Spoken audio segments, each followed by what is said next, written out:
Female scuba divers of Kwajalein gathered for a group dive off Imam Beach July 19th as part of an International Women's Dive Day event. A dozen or so ladies were treated to coffee and donuts and chatted before a pre-dive yoga session led by Kwaj yoga instructor Lee Eubank.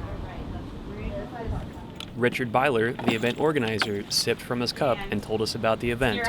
This is the International Ladies Dive Day for PADI, celebrating what tends to be a kind of a male-dominated sport, but we're celebrating the ladies that take part in it and enjoy it, and oftentimes excel farther than at least this man has. Noel Widowson, who took on the Herculean job of hauling everyone's scuba tanks from the tank house to the beach, echoed Byler. It's very important that we empower the women to be able to dive as much as men do. It's predominantly a male-oriented sport, so it's really very important that we grow the sport for the next generation.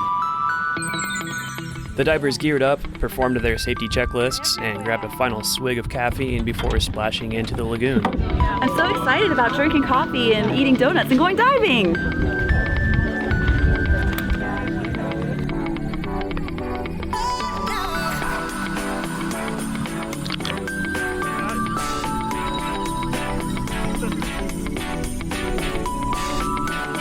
Everyone enjoyed the highlights of an Imam Beach dive, which included tropical wildlife and good company under the surface.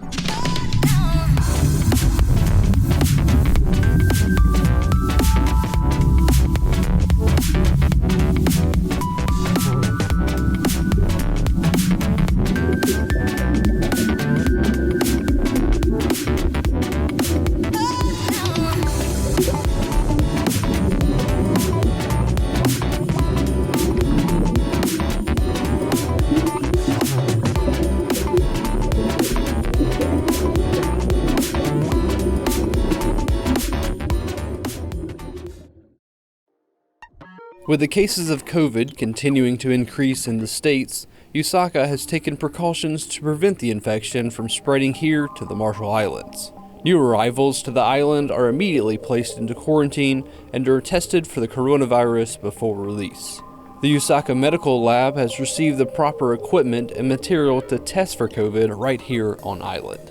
Our laboratory provides basic on-island laboratory services in a variety of disciplines for the providers to do basic and emergency medical services. The testing that is required to repatriate people to the island in the midst of the COVID pandemic is specific, and we did not have that testing on island prior to the pandemic.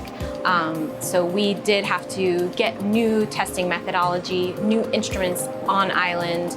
We had to validate a new testing platform and go through all the regulatory requirements to make sure that that testing was accurate and reliable. So I had worked in virology before, so I had had prior experience with this kind of testing. And our laboratory director is also a molecular scientist and in addition to a pathologist. So she was also very helpful in helping us getting that testing set up for our remote location. Due to the return of Kwajalein residents and the need to run these tests, as well as the usual day-to-day work, the lab has become extra busy keeping up with demands. Our workload has dramatically increased with testing the people that are coming home and repatriation and getting their quarantine testing done. Leslie and I take turns. We work every single weekend and we work into the evenings most days of the week trying to get the testing done. The lab is also responsible for testing the water samples for the pools and the drinking water here on island. So let's look at how the COVID test works in the lab. Our COVID tests come in boxes like this, and inside the box has the test pouches themselves and all the associated reagents we need to do the tests. So what we get from the outside are the patient specimens. So they're usually nasopharyngeal swabs where they go up the nose on both sides, and then they come to us in a little vial of transport media. The test pouch is in this little sealed vial in a little metal thing, and it looks just like this. So all the PCR magic happens happens here in this little test pouch. We'll put the rehydration fluid in there, we'll put your patient sample in there, put some buffer in there, and then we put it in the machine. So everything happens in this very closed system. You have some way that the nucleic acid is extracted from the specimen here. We have 2 places where the PCR extraction happens here, and then we have a place here where the sample is measured and the detection takes place fluorescently. So we process all of our patient samples in a biosafety cabinet. So our cabinet is marked, and if you raise it, it alarms. So there's aprons at the front and aprons at the back, and those have to have a maximum airflow to make sure that the air that's going in and being sucked up into the HEPA filter is at the proper rate to make sure that none of the germy air is coming out. So we process and open all of the COVID specimens inside of this biosafety cabinet. In between every patient specimen, we are decontaminating with a special nucleic acid cleanser, and at the end of every shift, we do a UV cleansing light that lasts for about an hour, make sure that everything inside the hood is completely sterile. So there's a little station inside that holds the pouch, and she first does the rehydration fluid that rehydrates all the reagents. So she checks to make sure that when she adds that all the reagents rehydrate and none of the pellets are seen. Then she'll unwrap her sterile pipette, and she's gonna add her sample and then add her sample buffer. So she's adding our quality control sample to the sample vial, and normally we would add a patient sample to this vial and reconstitute it and then add it to the pouch. She's just doing the same thing with a quality control sample. We mix it a few times and then we'll add it to the pouch.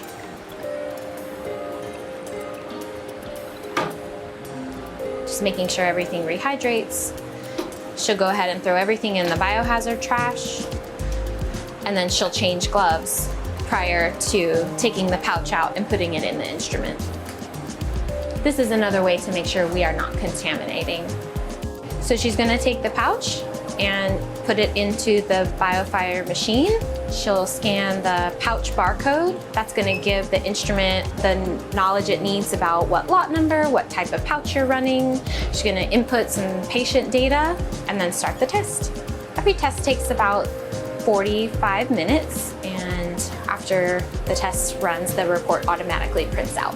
Gail and Leslie have known each other for years, first working together in Shreveport, Louisiana, and continuing to work together here on our little island. Leslie and I met back in 2001, and we've been friends ever since. And I moved out here 3 years ago when she contacted me and let me know that a position was open. So we've been lifelong coworkers and friends. So we realized that every laboratory in the entire world is facing unprecedented challenges at this time, and Leslie and I are in this laboratory lucky to be in a COVID-free nation, but we are also trying to bring a spotlight to laboratory professionals in our work here on the island, and I hope that the national spotlight, the world spotlight, gives more attention to clinical laboratory science and its important role in diagnosing and caring for our patients. So rest assured that USACA is already taking precautions to keep our case number at 0 during this time of uncertainty.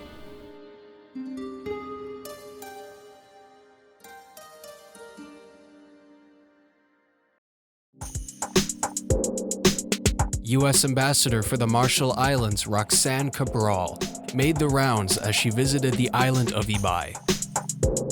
Ambassador Cabral had the opportunity to speak with Ibay officials, such as Iroj Mike Kabua and Mayor Hirata Kabua, discussing subjects relating to health, housing, and further developments for the island.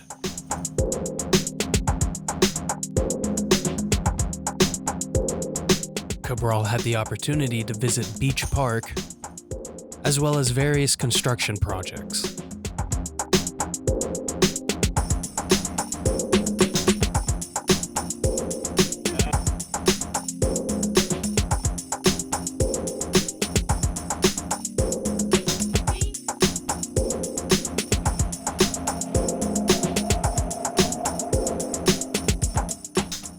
Ambassador Cabral made a quick stop to Kwajalelin's bargain bazaar before visiting neighboring islands within the atoll.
Unless you live under a rock, you use the internet, like every day.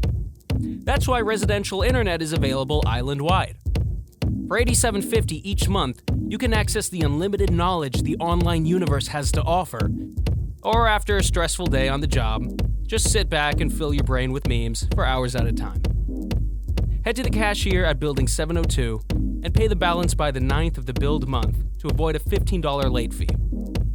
If the payment is not received on or before the 27th of each month, service will be terminated and an additional reconnection fee of $50 will be due. Don't be a Neanderthal. Get with the times and pay your internet bill.